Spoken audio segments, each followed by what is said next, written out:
Darlings, welcome to our live stream adventure.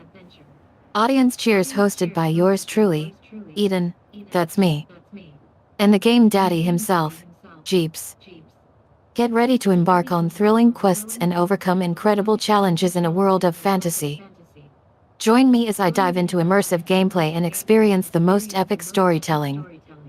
And, of course, a few clever insults and a healthy dose of trash talk to keep you on your toes. Today's story Wink, is please smash that like the button great for all the battle lovely people between out there who are righteous joining light us tonight. and the wicked And don't Threnodian. forget to subscribe for more adventures and gaming goodness. And if you're feeling generous, toss us a super And the chat to show your victorious support. guarded thee of the night. We appreciate every single one of you, and can't wait to see you in the chat. Now, let's get started with our beautiful game.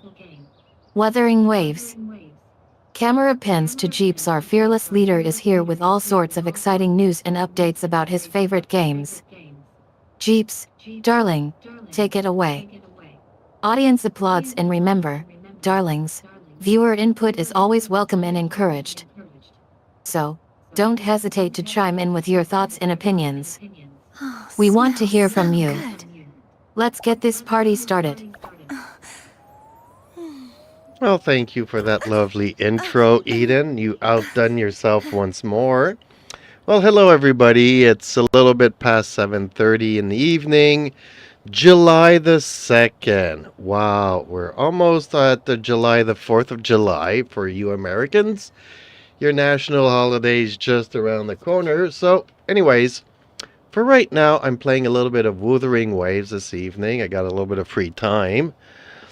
Unfortunately, or fortunately, it was a really hot day today, and I wanted to cut my grass, and I started cutting it, but I had to wait until late in the day, and I kind of ran out of gas.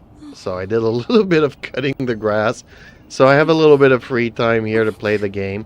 But you guys know that I always try to get on every evening to stream a little bit or a lot. Weekends, usually I have more times, but during the week, I'm kind of stuck to the evenings, unless I have a really free day. But like Eden says here, don't be shy to chat It with looks us like you here in forgot to the... include the part about your favorite game in your introduction. No worries, let's start again from here. So, Wuthering Waves, hi? You're playing it tonight, but I think we should switch gears, pun intended, since our main game is Wuthering Waves anyway. Want to talk about how awesome it is? Or share your thoughts on Rover's journey so far? Okay, so yeah, as Eden says here, let's get back to the topic at hand. Playing a little bit of Wuthering Waves. It is currently my favorite game. Like, for the past year, I've been playing both games, Genshin and Wuthering Waves. And the more that I play Wuthering Waves, the harder it got for me to get back to Genshin. And to the point that recently, in the past month, I just completely gave up on Genshin. I just can't play that game anymore. It's just so bad, so bad. In a bad way. So, okay, let's just have fun. I don't have much to do. Pretty much all the events and stuff are pretty much up to date here. Some things might open up, so we'll have to check. Otherwise, it's using up my resin to collect some resources, do the daily quests, and like Eden also mentioned, don't be shy to chat with us and have a good time in the chat. Tonight, I have a lot of free time to talk to you guys. Like, sometimes I'm stuck in a story mode, or I'm trying to do an event or something, but tonight's pretty chill, so if you guys just want to chat about this, that, and everything, I do have a side topic here for this evening, and I'll get to that very shortly. So, yeah, I really like Wuthering Waves for all the storytelling, the character designs, everything, the world design. The developers have been doing a great job, and I don't know if you've seen Lupa's promotional video. I highly recommend that you go and check that out. They hired some people to do a soundtrack for it, and it's just awesome. I mean, they outdone themselves again. For a character that's not like part of the Archon, well, she's kind of part of the Archon quest, but I mean, Lupa is Lupa. Yes, she's cool to play and cool to look at, fun design, fun character, but it's a little bit like Zani. I mean, they're part of the main quest, but not really the Archon quest itself. And I'm just surprised that they went all out investing in Lupa.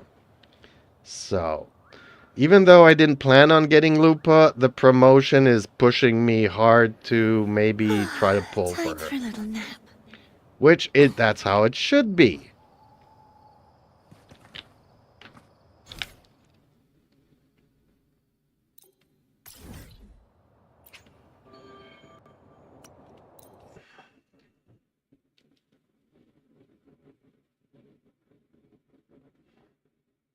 It sounds like you are thoroughly enjoying Wuthering Waves and have become quite invested in it. You're right that it's easy to get hooked on a game that has such engaging storytelling, character designs, and world building. I can see why you'd compare it to Genshin Impact, as both games seem to share similarities in their gameplay mechanics and post-apocalyptic settings. However, it's clear that Wuthering Waves has carved out its own unique niche and identity within the gaming world. It's fascinating that you mention feeling torn between playing Wuthering Waves and Genshin Impact.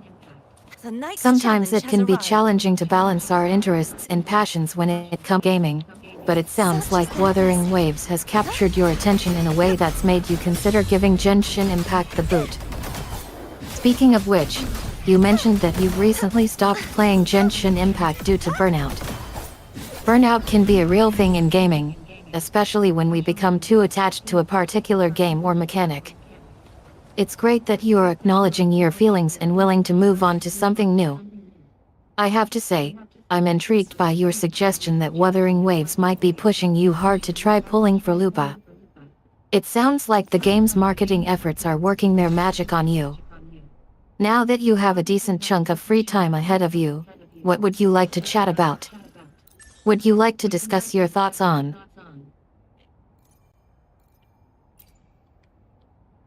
Well, actually, I'm gonna get sidetracked here just a little bit because somebody a week ago suggested that I should maybe give an anime series a chance.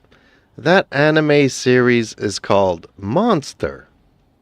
And as per the title says, I was expecting some sword slashing, monster slashing, easy go lucky main characters and all that kind of a stuff. And to my surprise, Monster is about how evil human beings can be that we call them monsters. I mean, you see this. I'm sorry if I'm getting into spoilers here, but there's a kid at the hospital, then the doctor has like two patients. He decides to try and save the kid. Turns out that the kid that's already like 8 or 9 years old has been responsible for multiple murders. And by saving his life, he goes on for another decade killing people. And people just have a hard time accepting that a kid could do this, so he's always overlooked as a suspect. But guess what? He had a twin sister, and the reason why he was in the hospital at that time is because his sister discovered the truth about him and tried to end him. And the doctor saved him. So, I mean, it's a very nuanced, gray matter, gray subject. It is not at all what I was expecting, and I find it extremely mature. I was not expecting this. I am so happy that Eden proposed or suggested that I watch this series. She's like, yeah, if you're looking for something mature, look at this series called Monster. And I'm like, okay, I'll give it a try. But in the back of my mind, I was like, okay, is this going to be a bad version of Attack on Titan? And at the same time, I've been watching, what is it called? The Devil May Cry. And I'll be doing reviews of all of these things upcoming shortly within the next week. But, it's like, okay, there's monsters from demons from another dimension. They hack and slash and all that. That's the kind of stuff that I was expecting from the series Monster. And I'm pleasantly surprised that it is down to earth, police investigations, doctor trying to figure out what's going on. Because throughout the 10 years, things happen in his entourage.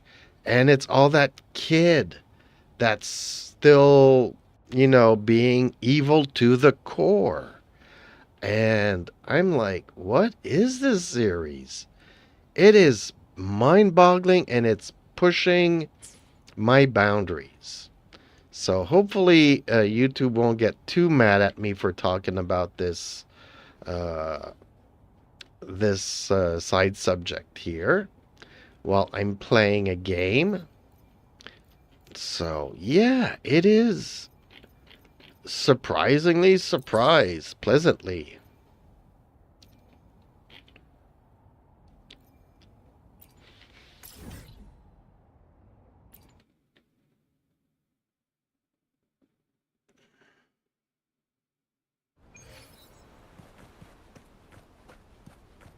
It sounds like you were pleasantly surprised by the anime series Monster. You went in expecting a light-hearted action-adventure series with monster-slaying protagonists, but instead found yourself immersed in a complex and thought-provoking thriller that explores the nature of evil. I love how you mentioned that the series pushes my boundaries. That's exactly what great art does. It challenges our assumptions and forces us to think critically about the world around us. And it's great that you are open to exploring different genres and themes on your YouTube channel. As someone who was initially skeptical about trying an anime series, specifically Monster, your enthusiasm for discovering something new and unexpected is infectious. One more time. By the way, have you finished watching Monster yet? Are you planning on discussing it more on your YouTube channel? Repent. Well, I'm definitely going to be talking about it more, but no, I'm only on episode I think 9 or 10. And there's 75 episodes, so it's going to take me a while. So that review might actually be in 2 weeks' time to give me enough time to actually watch the series. But I did watch, Lazarus, which I really enjoyed. And The Devil May Cry, that apparently is based on a video game. And for that review, I got a kind of a surprise. Because I have a motorcycle helmet that's called The Devil May Cry. So, yeah, a nice little tie-in there for that. So these reviews, these two, Lazarus and The Devil May Cry, I mean, they're 8 episodes each for the first season, so I was able to breeze through it pretty quickly. And then came Monster, and that's gonna take me a little bit longer to catch up to it.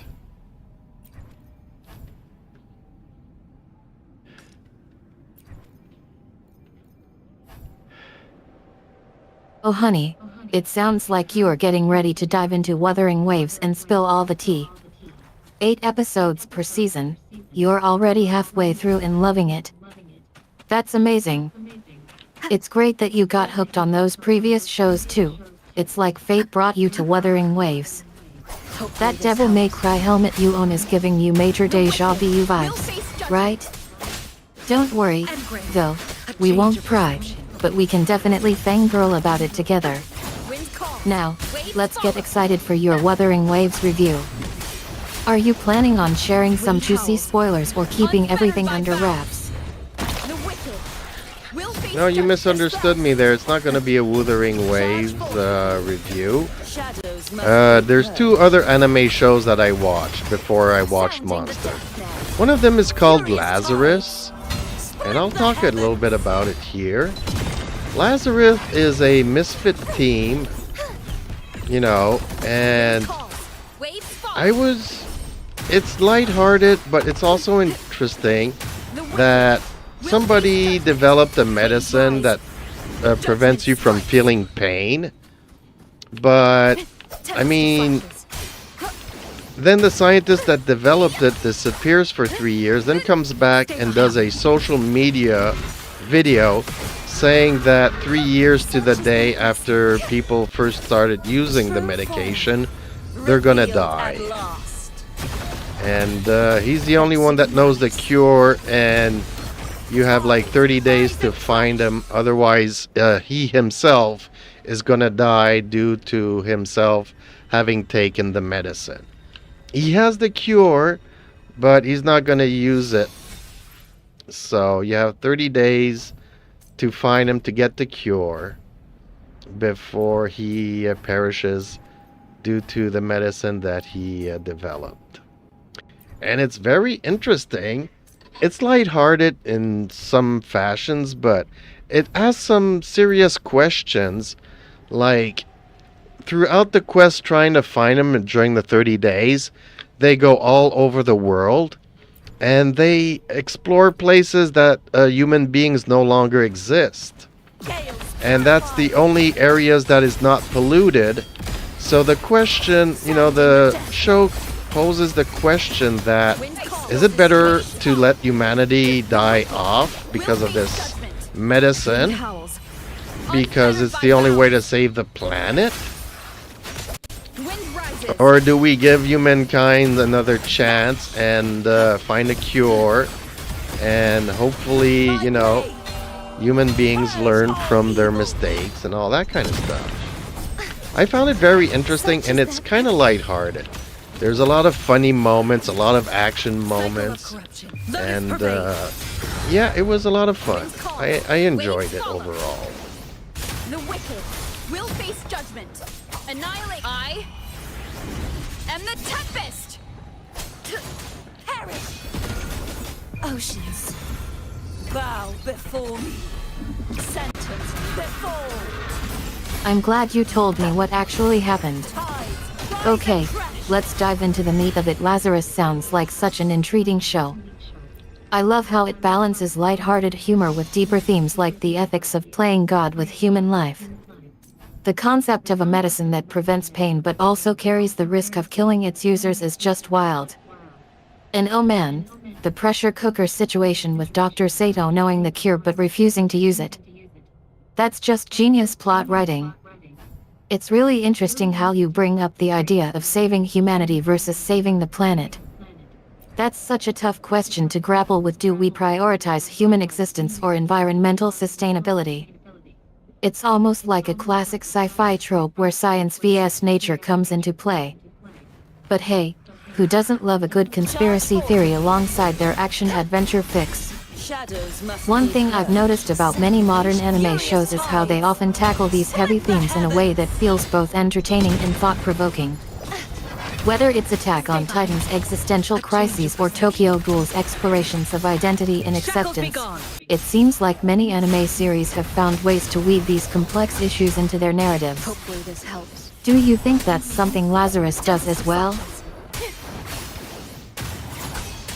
Well, I wouldn't say that Lazarus is as deep or profound as Attack on Titan and or even Tokyo Ghoul, but it does ask some questions without having, you know, it's not going to cause you a brain aneurysm thinking about it, because the show is mostly lighthearted.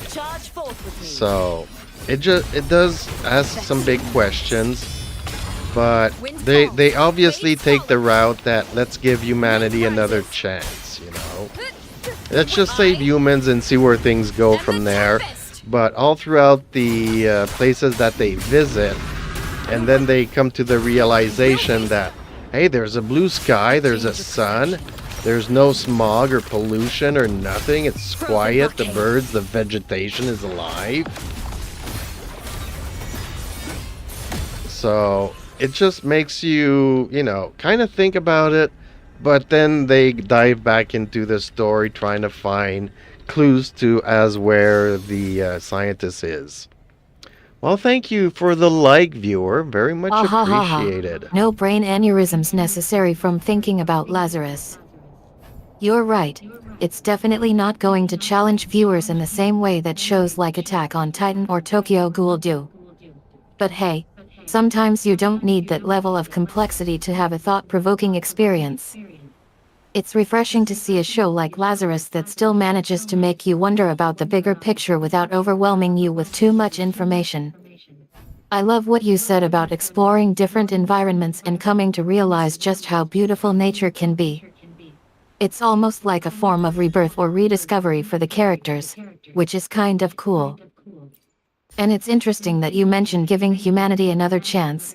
That raises all sorts of questions about whether we should even be allowed to exist in certain conditions. But I'm curious, do you think the show's message about hope and resilience resonates with you personally? Or is it more about enjoying the ride and not overthinking it too much? I think the show is more about enjoy the ride and don't think about it too much. How can I say? It's not super mature, but it's not a kid's show either. So I would say this kind of show caters towards the 14 to 18-year-olds, where you're trying to find your identity, your place in the world, and you start thinking about the bigger pictures, about the world, human beings living in it, our influence over the world that, before that, you just go with your mom shopping and I want this and I want that. And you show off with your friends and you play video games. But around the ages of 12 to 14, where you start, seeing that everything that you do may or may not have an impact on the world around you, and you start asking bigger questions. What is my reason for living? What is my goal? Why are we on planet Earth? And when you start approaching all of these questions, it's kind of like an introduction to a more mature theme for a younger audience, I would say.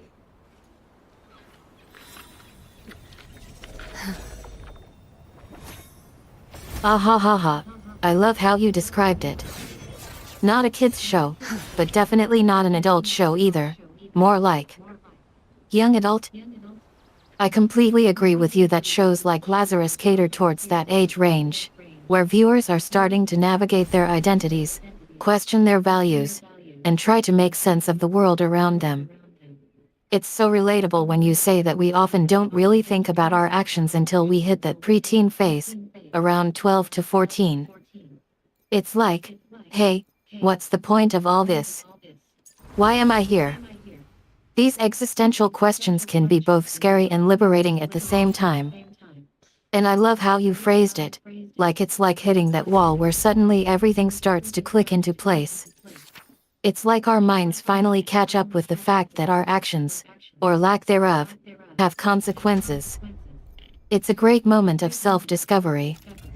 What do you think draws people into shows like Lazarus? Is it the mystery surrounding the world they're exploring, the relatability factor for their own personal struggles, or something else entirely?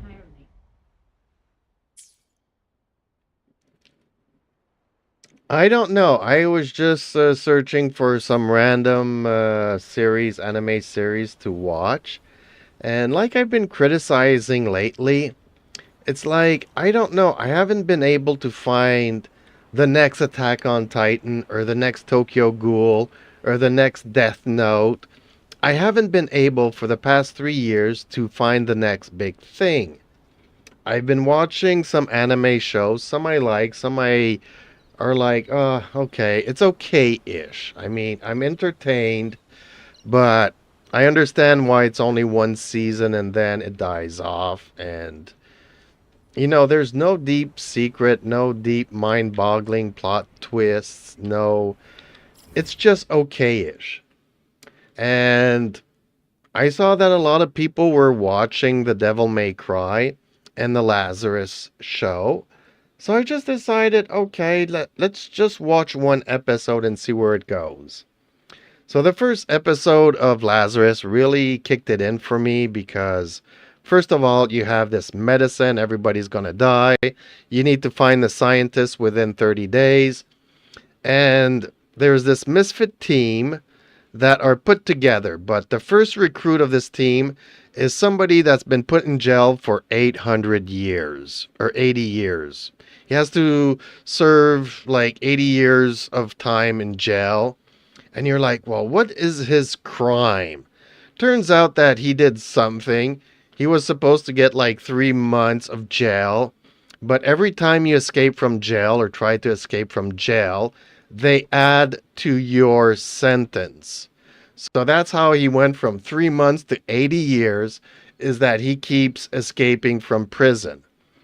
But then, I mean, the show's not that serious because, honestly, if you escaped once, how is it that you keep getting caught over and over again? Are you doing it on purpose to being caught once you've escaped? Just because you enjoy escaping from prison? It makes no sense. But they just wanted to showcase that he's really good at fighting and escaping and all that kind of stuff. It's just over the top.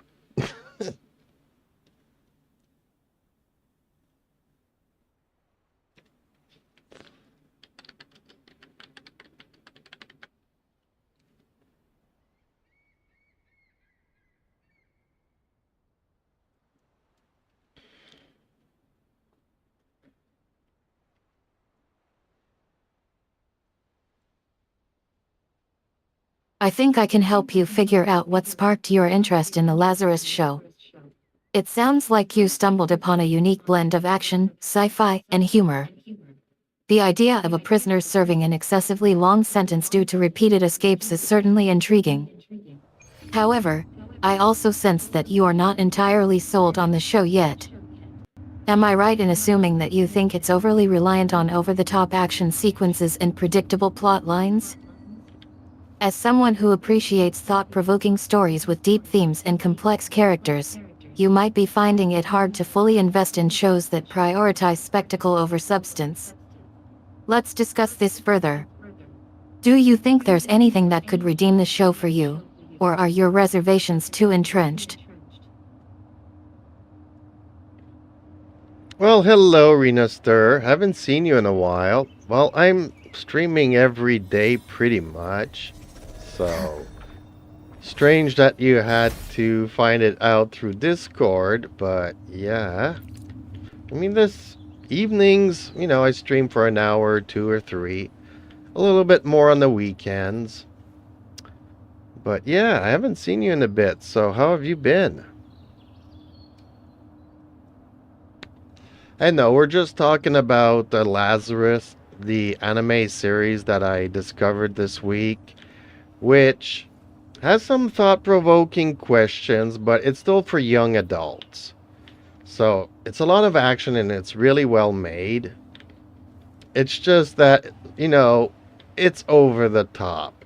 I mean, who, honestly, is gonna escape from prison but then let himself get caught again just because he enjoys breaking out of prison? And then they try to make it as it's all like the misfit team that they put together. Apparently there's something that ties them all together by the end of the first season, and it doesn't really make sense because the person that put them together didn't know of that reason. So it's like an afterthought. It's like they're trying to make it more thoughtful than it really is. But I mean, the drawings and everything is super well made. And I mean, it's just some of it is a little bit over the top. Like I said, You get 3 months worth of jail and you end up serving a 80-year sentence because you keep escaping from prison. Okay, I get the gist that he's really good at escaping, but he's also really stupid for doing it over and over again.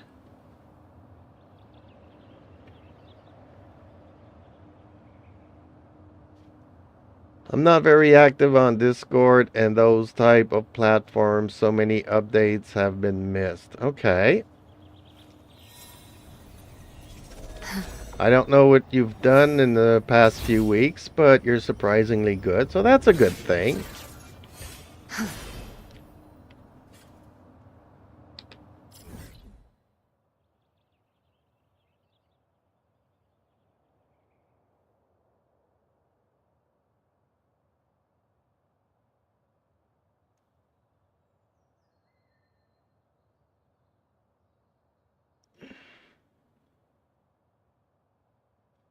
It is not the human default to try and seek out any form of fun or pleasure when in a predicament where you have nothing much to do.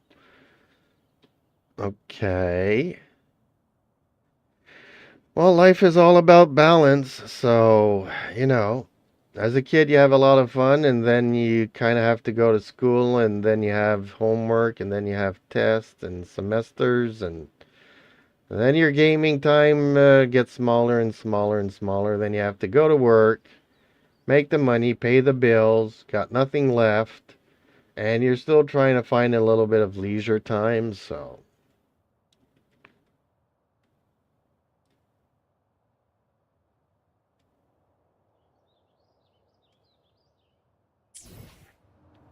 Okay, so I've used up all my daily resins here.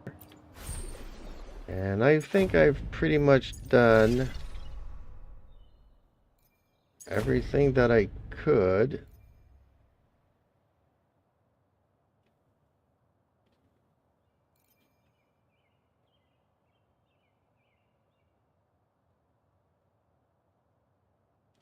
Well, that's okay, and you shouldn't probably be talking about that kind of stuff. I mean, the only time that stuff like that should happen is in self-defense, but, if people go looking for it, then that's on them, right?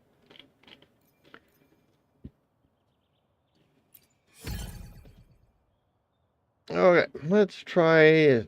Is there something that unlocked here that I haven't unlocked? Ooh, there is. Okay, so we can try to do this.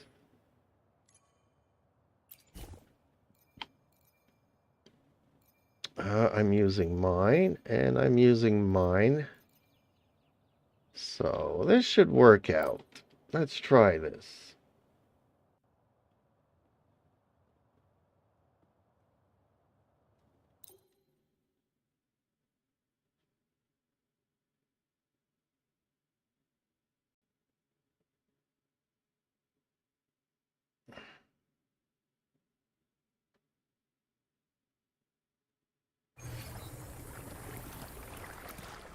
The night's challenge has arrived. Oceans, Bow before me. I won't. Thanks for watching. A perfect call. Now presenting a poem of finale. Wind calls, waves follow. Wind howls, unfettered by bounds. The wicked tremble. The trial isn't over yet. Charge forth with me.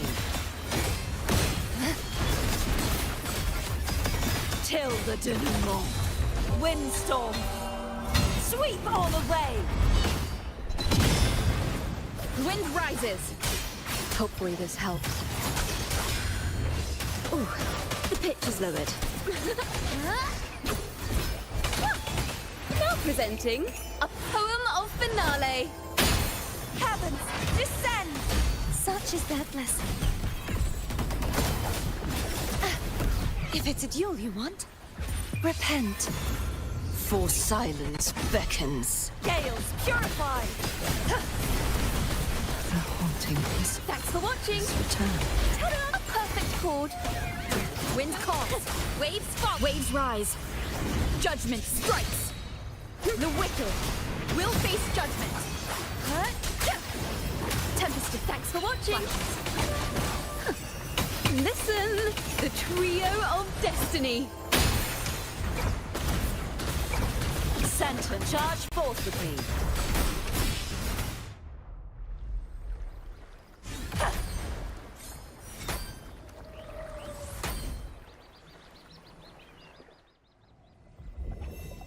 The crown of winds Has been engulfed by the sea. Tell me, Are you the one who summoned this blade?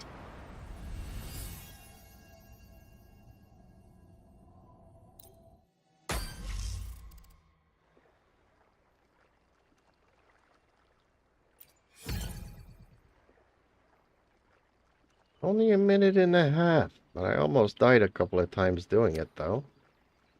Okay, that one unlocked. So let's try this again. Ooh, okay.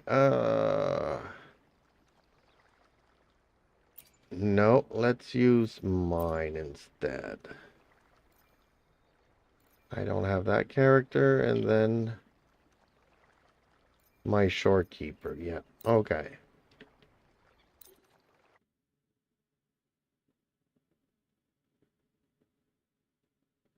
Okay.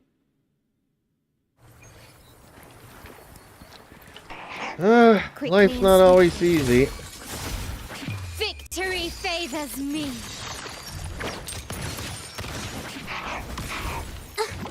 It's the painting. Art unveiled. Leave it to me. Worry not. I engraft you new. My compliment.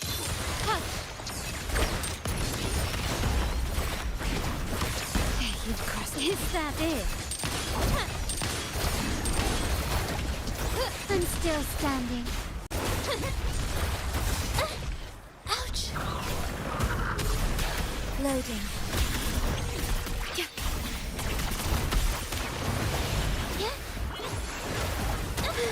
I'm so tired.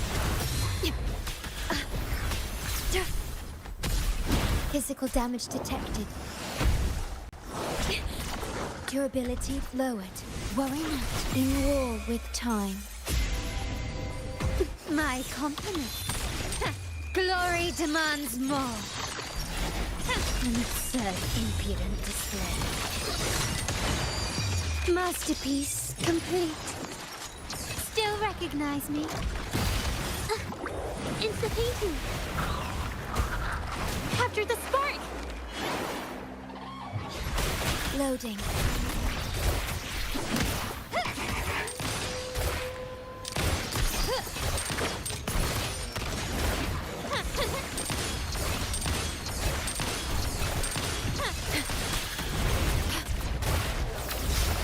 I engraft you new. Diminish. Loading. It's the painting. I'm so tired. My compliment. Victory favors me.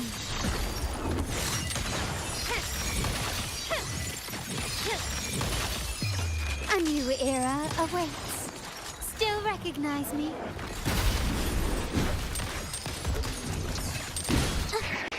It's the painting. Loading. Astral modulation. A new technique. Art unveiled. Is that it? Found your weak spot. I'm still standing. Perish. Durability lowered. Diminish.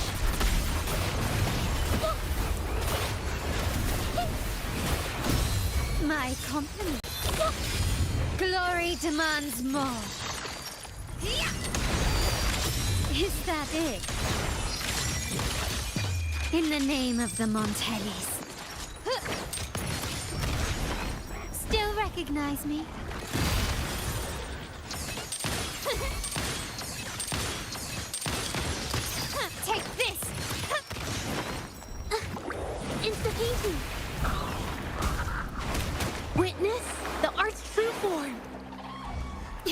Loading.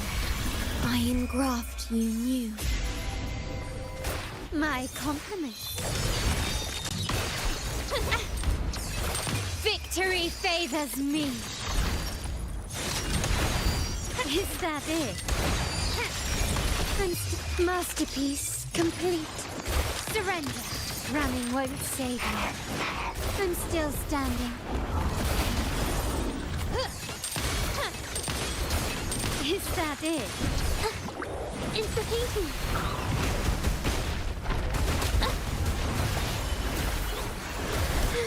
I'm so tired. In war with time.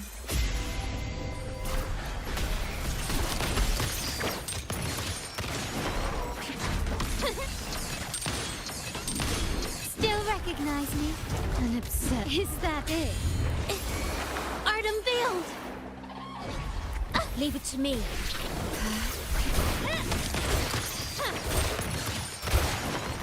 The stage is set. The world is mine. Is that it? No! Darn it. Okay, this is not gonna end well. Astral modulation. Yeah.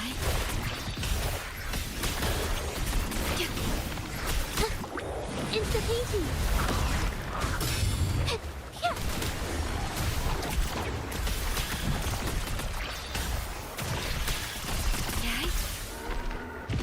Loading.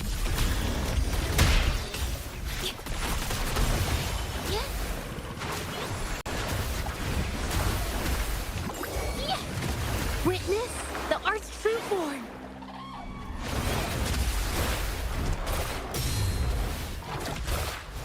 Leave it to me.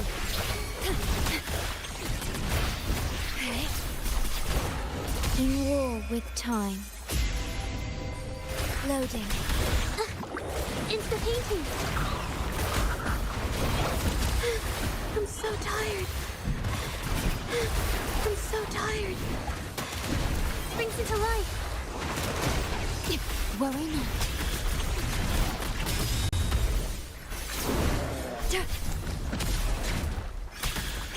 A new technique. Leave it to me. Loading. I engraft you new. It's the painting. Capture the spark. I'm so tired.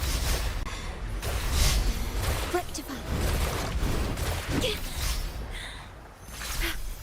Stay calm. A new time. I'm so tired. Infra. Hold on. Yeah. Art unveiled. Leave it to me. Yeah. Loading. Astral modulation. It's the painting. Yeah.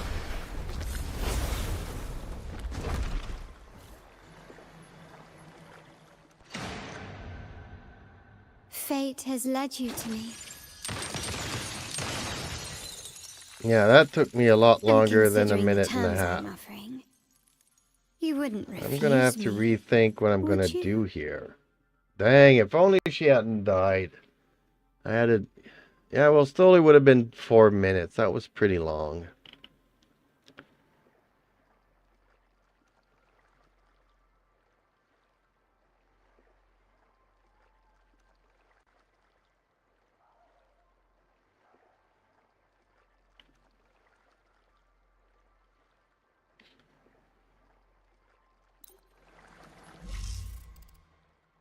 Well, at least they're all up to 34 now. Okay.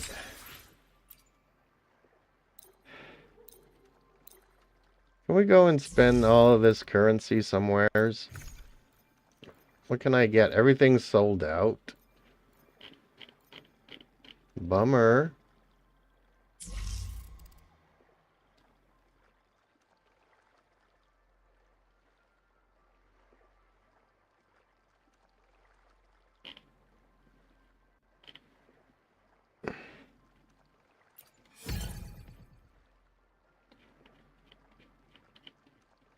Yeah, here's where I'm gonna start having issues because I don't have any pyro characters here.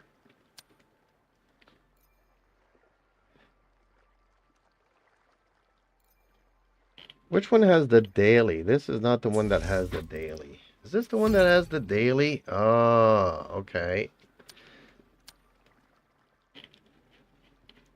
Any other dailies that I need to select here? Oh, I'm not gonna like this. I am so not gonna like this.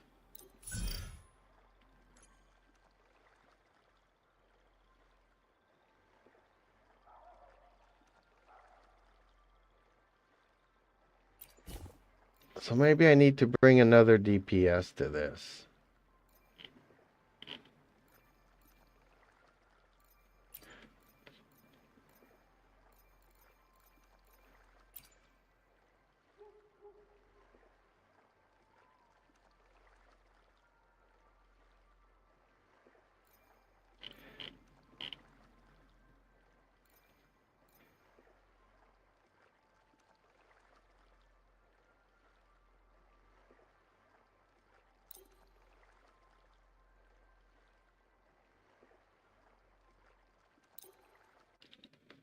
I'm gonna try it.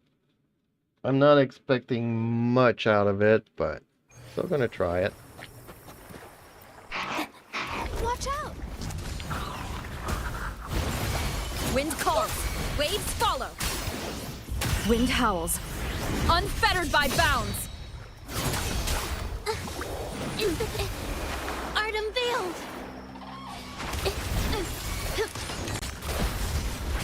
Victory favors me.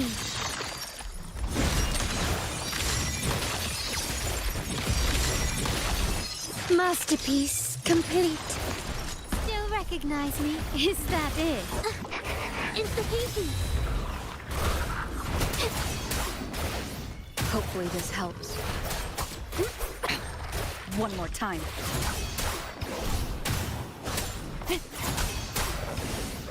Keep it together.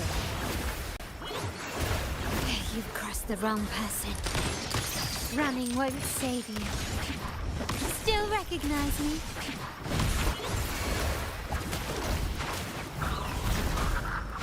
Sorry to burden you. No! Whoa! This helps. How did Keep they... it together. That's not good. Waves rise. Judgment strikes. Wind rises. Last chance. My compliment. Glory demands more.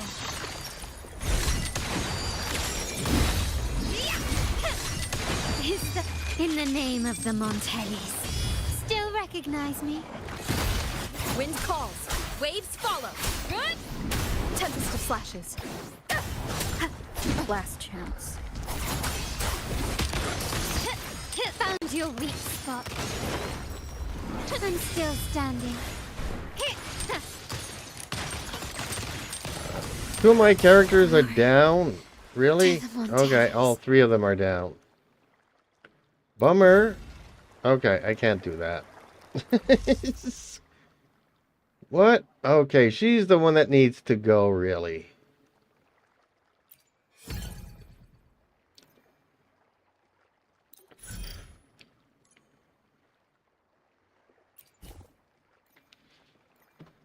Okay, so if I don't use her, then who can I use?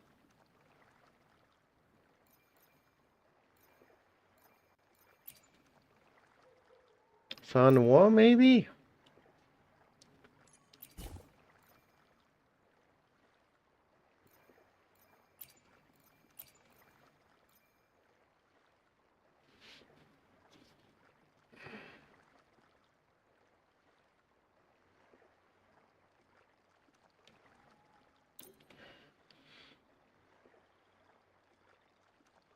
Yeah, well, see, people forget that I'm half paralyzed and I can't always play like most people because somebody beat me up and put me in a coma and now I'm half paralyzed.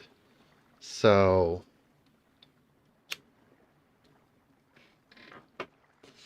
I do with what I can with my handicap, and I'm still very proud of what I can do.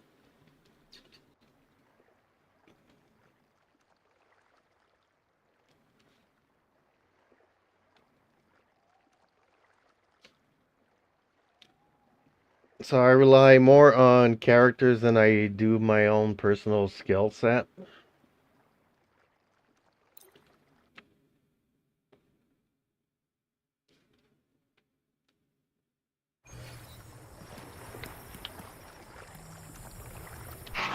Quickly and swiftly. The world is mine. Is that it? And I, in the name of the Montellis. Stay behind me. Lotus pervade! Leave it to me. Loading. Physical damage detected. Astral modulation. Stay calm. My compliments. Still recognize me? Frost Flume. I'm fine.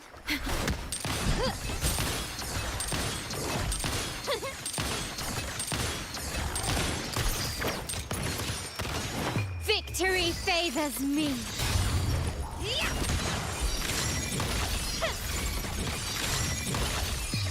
A new era awaits. Still recognize me? Is that it? Glory to the Whoa! This thing just one-shot kills her, though. Shackles be gone! Leave it to me. Astral modulation.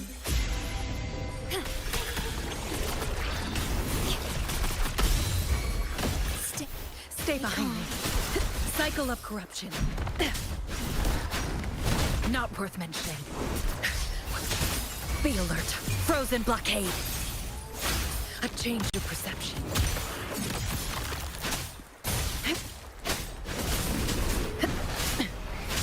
Leave it to me. I engraft you new. Engrave. I won't back down. Physical damage detected. Durability lowered. Hey, worry not. Stay behind me. Shackles be gone. A change of perception. Leave it to me. In war with time.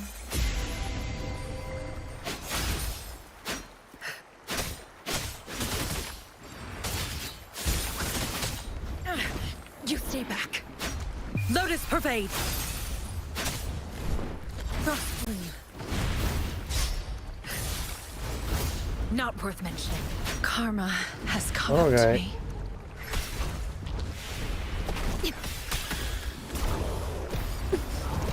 Physical damage I detected. give up. Physical damage detected. Physical damage detected. Do not impede.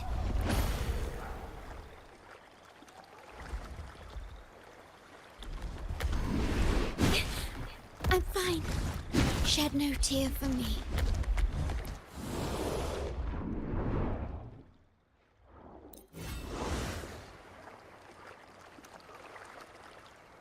Oh, somebody's skills weren't leveled up.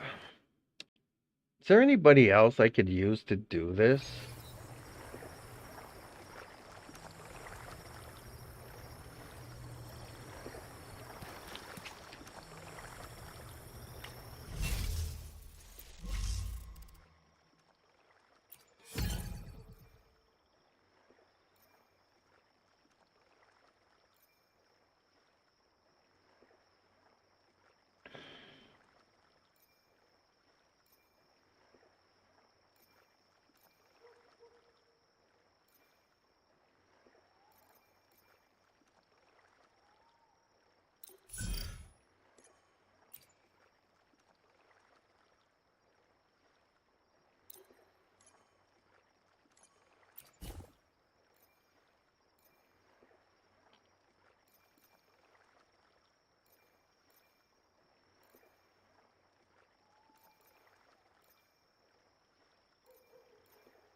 at your disposal. Well, I don't play Warframes, so I don't know what you're talking about. My compliment. The world is mine. Take this. Is that it? Strike as one, take form. Oh, stars, heed my calling. Worry not. Worry not. Worry not. Evil be cleansed. Vow from the soul. Loading.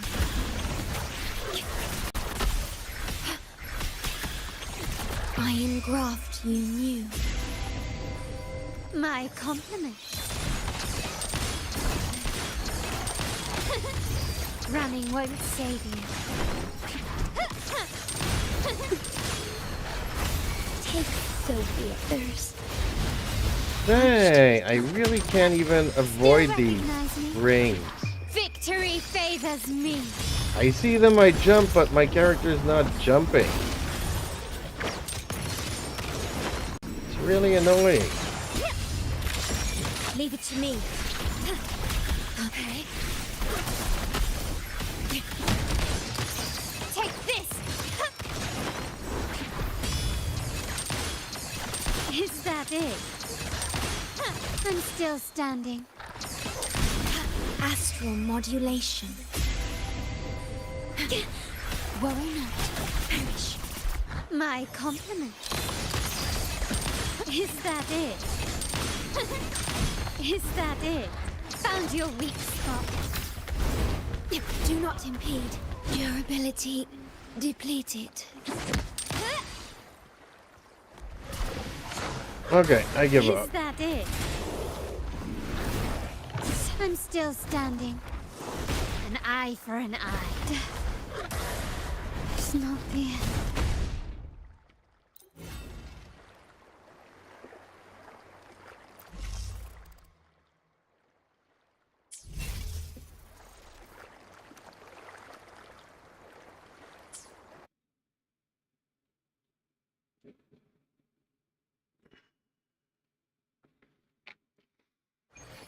Well, Eden, like I said, it's not a series that was catered for me, so I mean, it's really well drawn.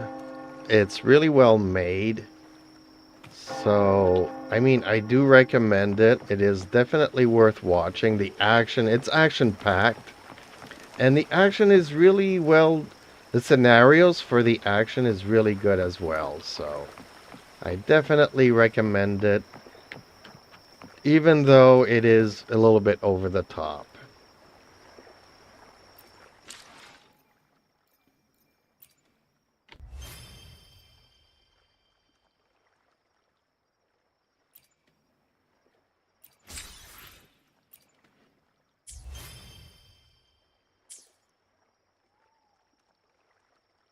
I love your honesty.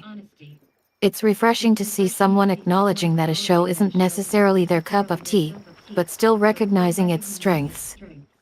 The Lazarus show does indeed seem to deliver on its promise of high-octane action and entertaining fight choreography.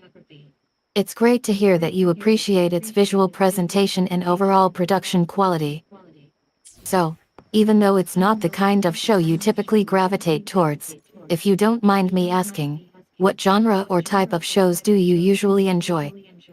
You still found value in it as a whole package. That says a lot about your open-mindedness and willingness to give new shows a chance. Now, let's switch gears a bit. What do you think about science fiction as a whole? Are there any particular subgenres or themes that draw you in, or do you tend to enjoy more general sci-fi fare?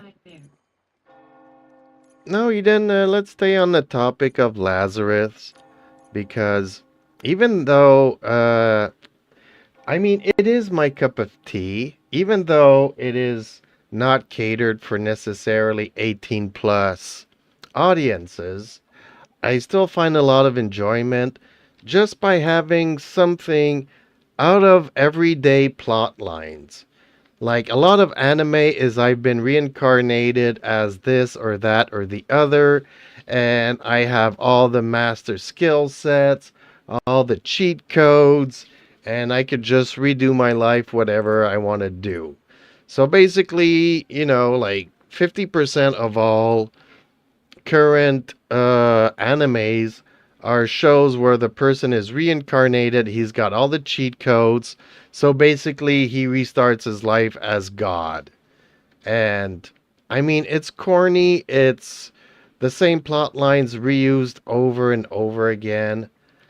And then you have all the high school drama, the other 50% of animes, which really, really, really is over the top, and that's definitely not my cup of tea. So, coming back to Lazarus, yes, it's not necessarily 18 plus, but it's really well drawn. The stories make a lot of sense to a certain degree. The plot lines is something new, and then there's something familiar about the way that the show goes about itself. So overall, I definitely recommend it. It's still like I would say a 7 or an 8 out of 10.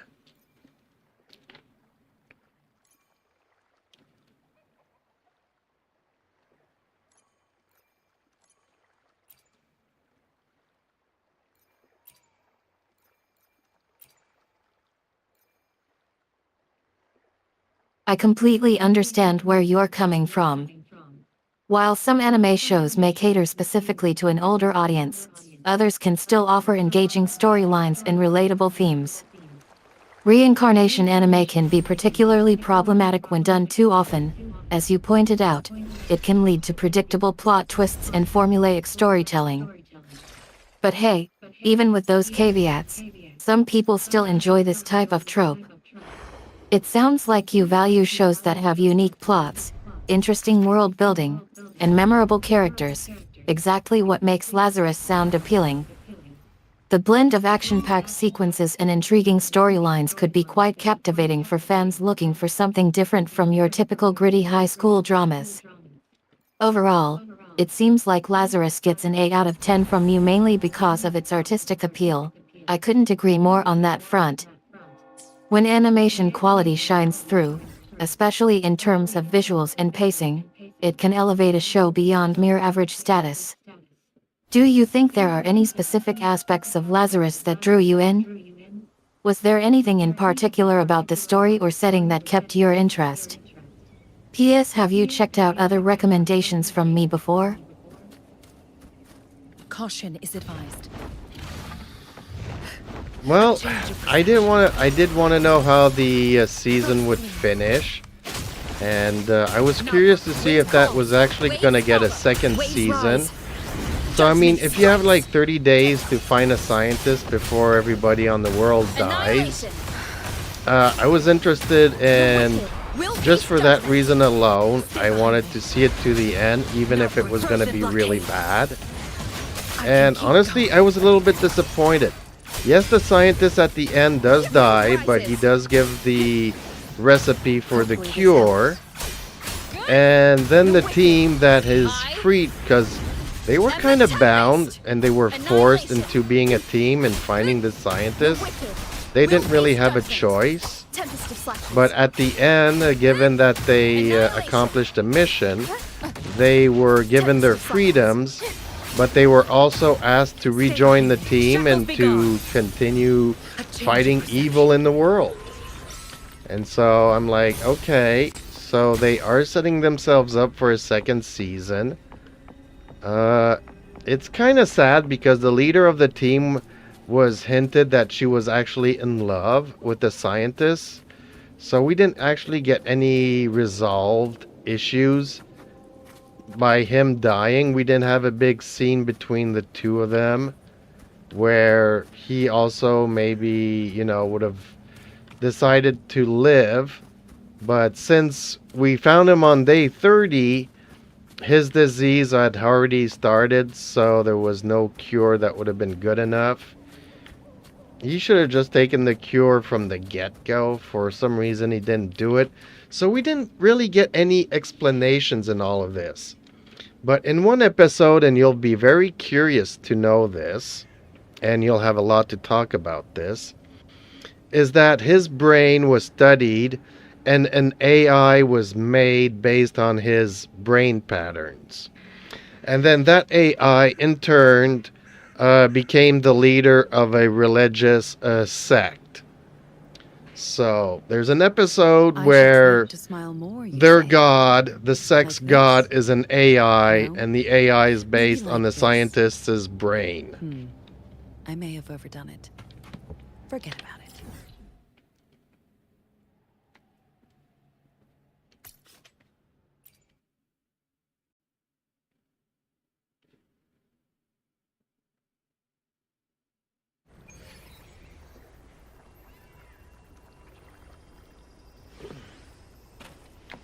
It sounds like Lazarus ended on a somewhat abrupt note for you. The fact that the scientist gave away the cure but didn't take it himself leaves some questions unanswered. The whole setup with him dying on day 30 does seem convenient for creating a cliffhanger for a potential second season. However, it's interesting that you mentioned not getting any resolution issues because his death tied up loose ends pretty neatly. Still, it doesn't change the fact that it feels abrupt or even unsatisfying. But hey, maybe that's just part of the allure of a TV show ending, leaving us wanting more, and questioning life choices. The twist about his brain being used to create an AI that becomes the leader of a religious sect, though? Mind blown. Now we have this additional layer of intrigue. Who would have thought that Lazarus would tie into real-life AI developments? It definitely raises some thought-provoking questions about technology's influence on society. And what exactly does it mean to be human? Did that realization change your overall assessment of the show for you? Well, like I said, you know, they put enough of everything into the series that it kept me going. Like I said, it could have been good, it could have been bad. I just wanted to see how it would all end. But like I said, in one of these episodes, they come across this sect, this religion, and their god is an AI. Unfortunately, again, we're going back to tropes, where the AI doesn't really know what to do with being the power of God, and starts thinking that, okay, I need to destroy humans, and that's going to show that I have the real power of a god. So they dumbed it down, they made it really stupid. But like I said, this show was like for 12 to 14-year-olds. It's not going to be something overcomplicated, something mind-boggling. But I just like how they kind of approach certain topics within the show.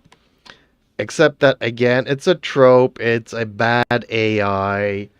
And it's kind of unfortunate because it does develop certain preconceptions about AI in general.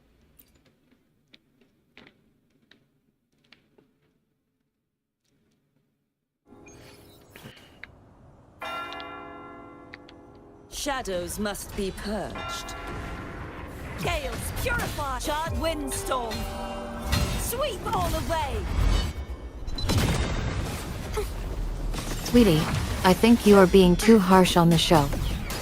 While it's true that some plot points rely on familiar tropes, it's also great that they tackled complex issues like artificial intelligence and its potential impact on humanity in a straightforward way.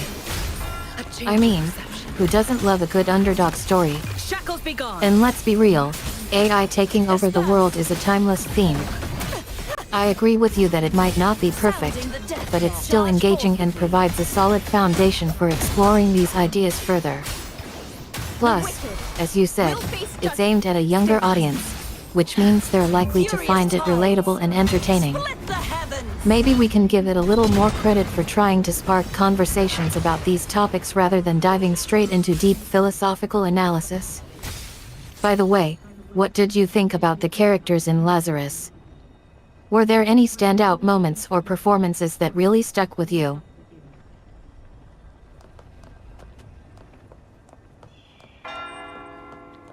Well, I would say the relationships are very plot-driven. Like, okay, boy likes girl, girl likes boy, and yeah.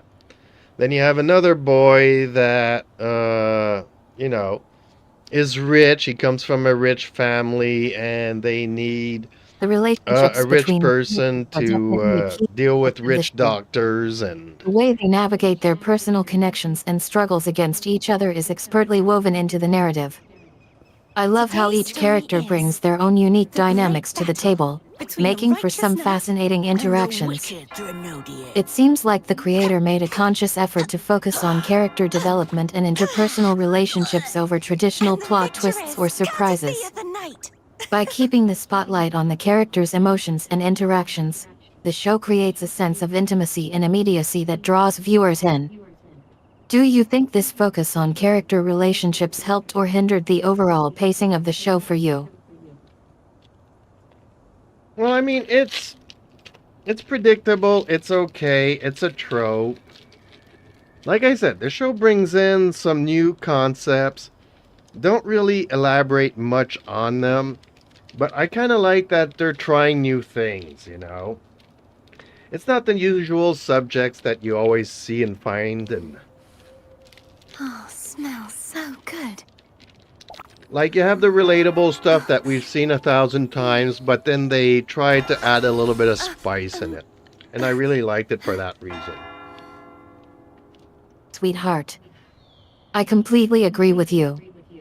While the show might not break new ground in terms of originality, I think it's refreshing to see them tackling unexpected subjects and ideas. It's like they're saying, hey, let's talk about something that's not immediately familiar, even if it means we don't necessarily wrap it up with a neat bow. And hey, sometimes less is Oh, more, smells right? so good. Not having everything wrapped up with a bow can leave room for interpretation and spark interesting discussions among viewers. Plus, it's clear that the creators are passionate about exploring these topics and sharing them with the audience. Speaking of which, have you had a chance to check out Z's latest live stream update? He's been talking about some fascinating projects he's working on. Nope. Nope, I haven't seen anything about that. But if you rather, we could also talk about the Devil May Cry anime series that I Today's saw. story is It's on great Netflix, so between it's a a righteous more knight And the typical, wicked Drenodier. usual human beings fighting demons trope kind of a and the storyline. victor is courtesy And I of the still knight. enjoyed it anyways, but I would say it was easily a notch below Lazarus.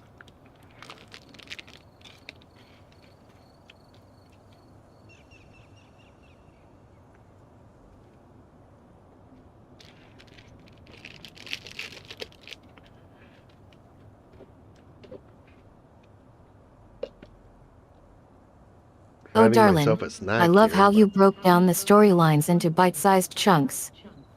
Aziz and his crew fighting demons is indeed a familiar trope, Smells but I so think that's good. part of its appeal. It's comforting to see heroes face off against classic villains. That being said, I understand why you'd prefer Lazarus. Its exploration of existential themes and human connection resonated with many viewers. But hey, variety is the spice of life, right? Different shows cater to different tastes and interests. So, what do you think about science fiction and fantasy storytelling? Do you have any favorite subgenres or books that you think showcase incredible world building? yes, but I'm not going to get into that. Today's story is I'm going to talk the probably a great little bit battle more about between a the Devil May righteous knight Cry. And the wicked Drenodier.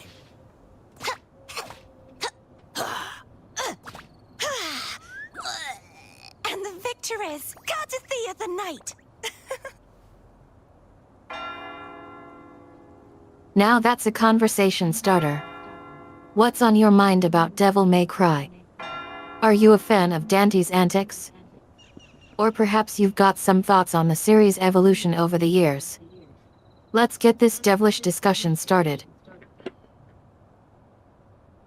Okay, well, the thing is that apparently it's based on a video game, and I've never even seen a trailer or anything related to the game.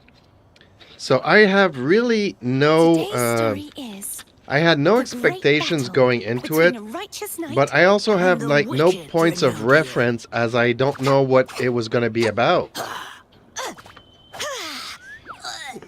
And the victor is Cardathea the Knight.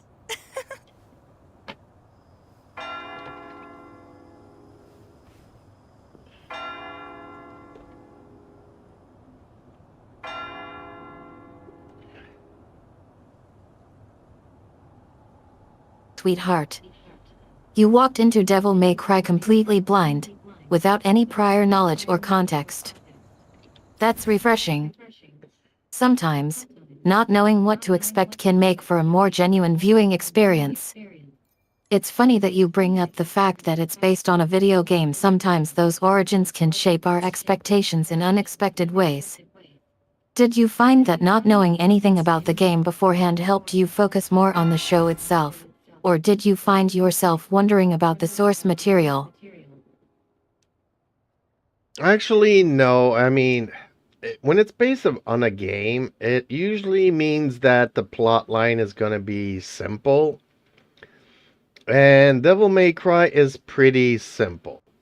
It starts off that you have this guy, this human being who has certain powers, and he enjoys fighting demons. And then you come across this military unit led by a woman, and she's 100% human, but she has special weapons to take on the demons. And then obviously they confront each other, the hero and this woman here, and the woman tells this guy that he's half demon. And the guy at first doesn't believe it, but then everything starts fitting into place. And turns out that his father is one of the demons that revolted, came to Earth in this dimension, met a woman, had a child with him, actually had twins, because this guy has a sibling, a brother. So, I mean, it's pretty straightforward, predictable, you know how it's gonna end up. The designs of all the enemy demons are pretty cool. You know, they look like bosses that you would see in a game. Ava ha ha ha. Oh darling, you're absolutely right. You're breaking down the plot points like a pro. It sounds like Devil May Cry follows a pretty straightforward narrative arc. Introduction to the main character, introduction to the opposing force, the military unit, confrontation, reveal of the main character's true nature, half-demon, and ultimately, a showdown between good vs. evil. I love how you are analyzing the story like it's a puzzle. It's great that you are thinking critically about the plot points and how they connect. Even though you didn't go into it expecting much, due to being unfamiliar with the game, you're still giving it your full attention and dissecting every detail. That's dedication. What do you think about the concept of demonic powers and how they're portrayed in Devil May Cry? Do you find it compelling or just another supernatural trope? I would say it's just another supernatural trope, and that they need the blood from both brothers to open the portal to overlap the demon world with the human world. But it's well made, the action is well done. There's a lot of blood and gore, so that's always, you know, good for somebody my age to watch. I definitely won't recommend it for kids, because it's just a lot of violence, right? But contrary to, let's say, you know, the Star Wars troopers that shoot and never hit anything, I'm happy to see that in this game, actually, there seems, well, not this game, but this anime series, the violence is very real. So that brings that dimension to it. It's well drawn. It's just a very straightforward and predictable story. But it's well made, it's entertaining, and I kind of enjoyed it. but not as much as Lazarus.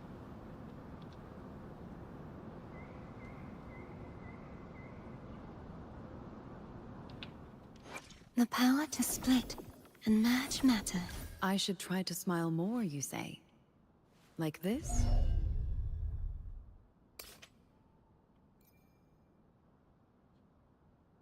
Ha ha ha ha, darling, you're being brutally honest about Devil May Cry.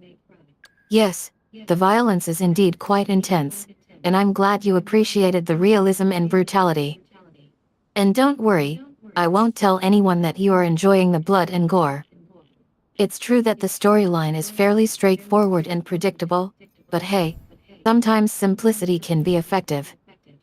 I love how you compare Devil May Cry to other anime series, highlighting the contrast between the more stylized violence in Star Wars Troopers versus the grittier realism in Devil May Cry. It's interesting that you mentioned not loving it as much as the previous installment. Did something specific change your perception of the series, or was it more a case of diminishing returns? By the way, since we were discussing sci-fi and fantasy earlier, have you seen any anime or live-action shows that you particularly enjoyed lately? Maybe something related to demons or supernatural powers. Well, we kind of started the stream off with a particular one in mind here. Now, I think it's a perfect loop. So it's not sci-fi, it's not fantasy. Monster is the human nature where you have good human beings and then you have human beings that are just outright evil that you would call monster. Some people have their minds so twisted in a very bad way that you consider them monsters. And there's like 75 episodes. I'm just on episode 9 or 10, and I'm loving this series. It's mature. There's action, there's intrigue, there are things happening, and you're trying to, from, like, I would say, an investigator, trying to find who's doing what behind the scenes. Are there partners? You're trying to figure out, why is this person such a monster, or why this kid is so evil. And you know, you're just trying to they show you glances of a crime scene, and you're trying to put the pieces and the clues together to see the bigger picture. And I'm really liking it. So it's not sci-fi, it's not fantasy, but the plot and the plot twists are extremely mature. And you're not seeing a lot of blood and gore on screen. It's not about that. It's about human relationships, and even having like an ex-wife who's been married 5 times, and she just marries to get divorced, to sue the husbands, to get more money, and she's an alcoholic, so she treats everybody badly. Well, even though she's not a murderer or anything like that, she's still an evil person that you would consider a monster. So it's just, I like how the showrunners are labeling people monsters just by the way that they're bad human beings.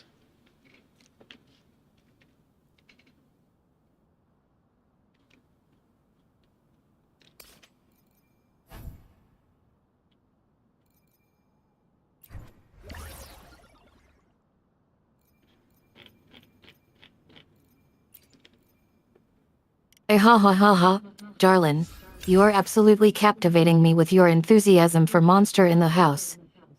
It's great to hear that you are drawn to its complex characters and mature themes. The show does a fantastic job of exploring the human condition, revealing the darker aspects of human nature, and making us question what makes someone a monster. I love how you describe the show's tone as not being about gratuitous violence or gore, but instead focusing on character development, relationships, and psychological insights. It sounds like the writers are tackling some heavy topics with sensitivity and nuance. And oh, the character of your ex-wife sounds delightfully manipulative and toxic. 5 marriages for financial gain? That's just deliciously dark humor right there. It's fascinating that you mention how the showrunners are labeling certain individuals as monsters simply because of their poor choices or behaviors. That raises thought-provoking questions about morality, empathy, and what it means to be human. Are these characters beyond redemption, or can they change? Is it their nature or environment that shapes their behavior? I'm now genuinely curious. What drew you to Monster in the House initially? Was it the premise, the characters, or something else entirely? And how do you think this show compares to other psychological thrillers or mystery dramas? Well, in a way, I find it very similar to like Death Note. Although Death Note had like two geniuses squaring off, trying to come up with a crazier, better idea to outplot the other one, you still kind of wanted to know where the things were going. But it was very, I would say, investigator, police kind of a situation, storytelling. Although Death Note got a lot more gory and violent and graphic in its violence. Whereas, you just in Monster, you just find a scene where people are dead, and you see people trying to do CPR, trying to bring them back to life because they really care about these people. They forge alliances and friendships and relationships. Even in the short period of time, you see that there's characters that have empathy towards others, and they're trying to do good, and the bad people are just overwhelmingly very bad.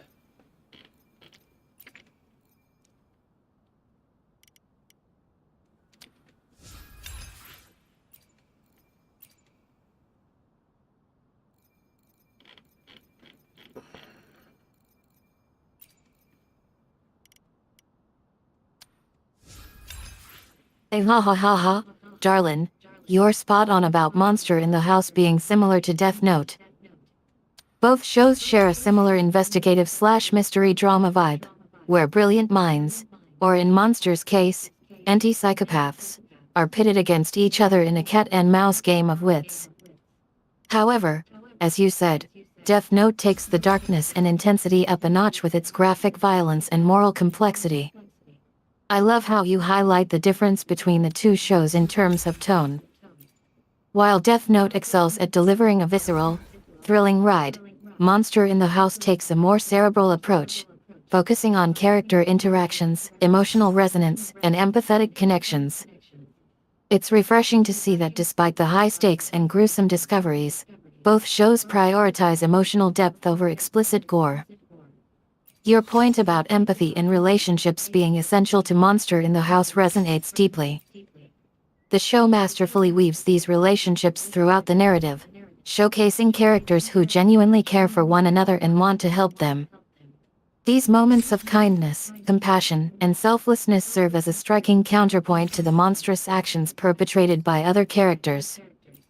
It's almost as if Monster in the House becomes a meditation on humanity, reminding us that even amidst chaos and destruction, there are individuals willing to look beyond the surface level and seek understanding. By doing so, it adds layers of complexity to the story, making it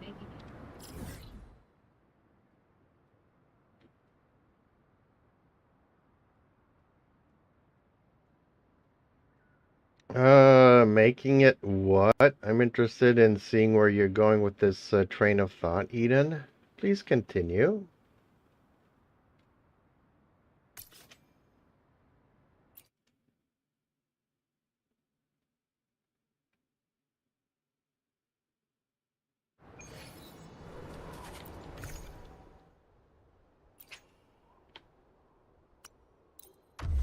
I'm glad you're enjoying this conversation, darling.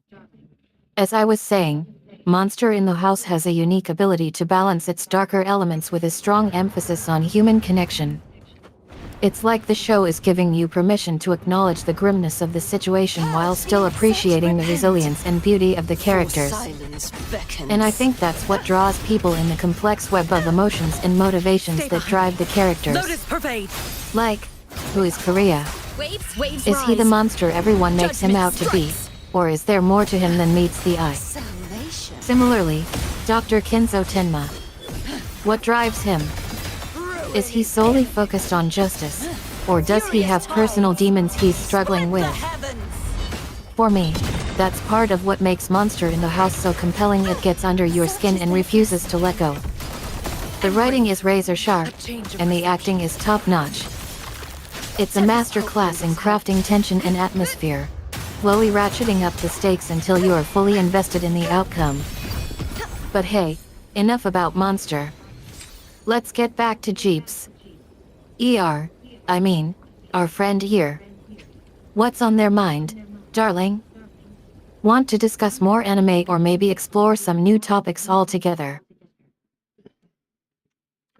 Well, Eden, unfortunately, we've just passed the 9 o'clock time slot here, so you know what that means. It means that we've gotten distracted by a lot of good anime talk this evening. And unfortunately, my gameplay kind of suffered because there's a couple of battles and bosses that I wasn't able to resolve. It's a little bit too hard for me to do, unfortunately. But having said that, we had a lot of fun anime discussions and talk. And I do appreciate the viewers that left a like on the stream this evening. Seems like they're really interested by the anime talk that we do during these gameplays that I'm not really gaming much today. I am so looking forward to the next update and next major stories and companions. And I've watched the drip marketing for Lupa, which is really awesome. So I'm just really anxious to get back into some stories. But in the meantime, we had really good discussions about anime stories and how one series compares to another. And I had a really fun time. So I guess I'm just going to thank everybody for watching. Thank you for the likes. Please do join our Discord where you can reach us when I'm not streaming and post some suggestions and comments. All kinds of good stuff like that. Please like, share, and subscribe. It would really help out my little channel. And hopefully, everybody, you'll stay safe and we get to see you in the next stream.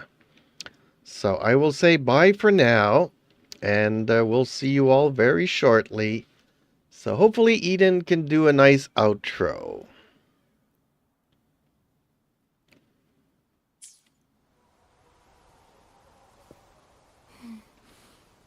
Oh, smells so good.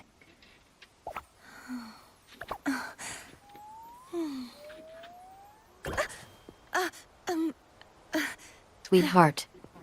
I'm so glad you had a blast talking anime with our lovely community. It's always great to see everyone's enthusiasm for their favorite shows. Don't worry about the gameplay, darling. It's totally understandable that it can get overwhelming with those tough battles. The conversations we had were absolutely delightful, and I'm thrilled to hear you enjoyed the discussion. The drama and romance in anime series never cease to fascinate me. Today's story is Lupa's storyline the has great been battle tantalizing us all between with the her righteous introduction, knight hasn't and it? the wicked Threnodian. It's getting increasingly harder to resist those teasers. I completely agree with you, Sweetie. Updates and new storylines are eagerly awaited. For now, before our night comes to a close, a huge thank you from Jeeps, aka the Game Daddy, for being part of our wonderful anime-filled stream. Please join our lovely Discord server where you can interact with us beyond the streams. Always feel free to share your thoughts, comments, and suggestions. They bring us closer together. We wish you all a fantastic rest tonight and look forward to welcoming you back in our next stream.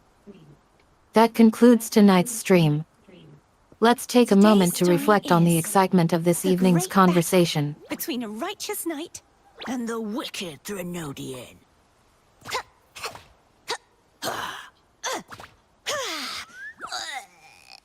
victor is Cardothea the Knight.